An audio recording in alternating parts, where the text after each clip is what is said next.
안녕하세요. 삼성자산운용 이희건입니다. 오늘은 4월 채권시장 전망에 대해 알아볼 텐데요. 3월 미국 채권시장 리뷰부터 만나볼까요? 3월 FOMC에서 기준금리 점도표를 대폭 상향한 가운데 100달러를 상회하는 유가 흐름까지 이어지면서 전 구간에서 큰 폭으로 상승했는데요. 그중에서 장단기 금리가 동시에 상승하며 지난 기준금리 인상 사이클이 끝났던 2019년 5월 이후 최고치를 기록하고 있습니다.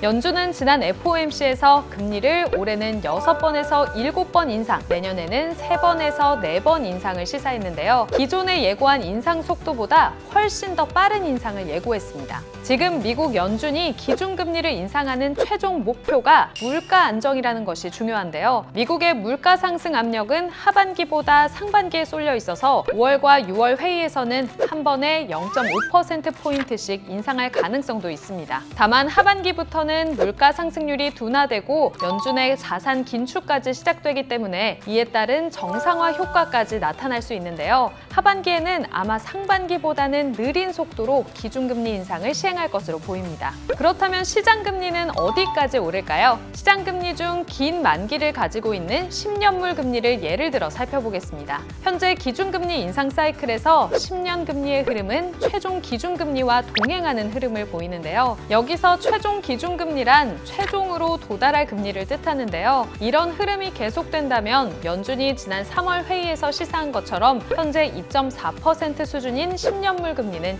연중 2.8%까지 상승할 것으로 예상합니다.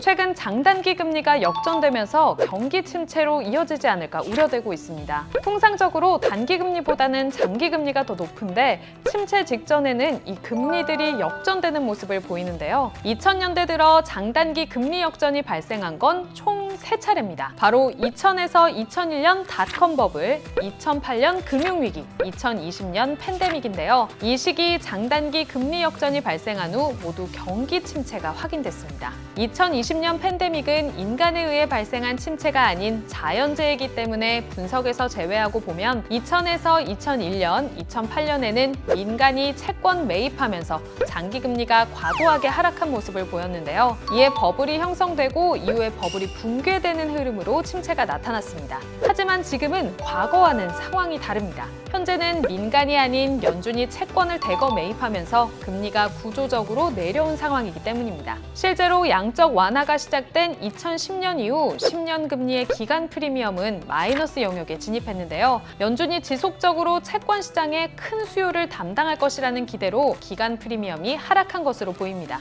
연준의 채권 매입으로 발생한 장기 금리의 과도한 하락은 연준이 다시 컨트롤할 수 있는 수준인데요. 결국 현재의 장단기 금리 차의 역전이 경기 침체를 예고하기보다는 5월 연준이 시행하는 자산 긴축을 시작으로 역전은 다시 해소될 전망입니다.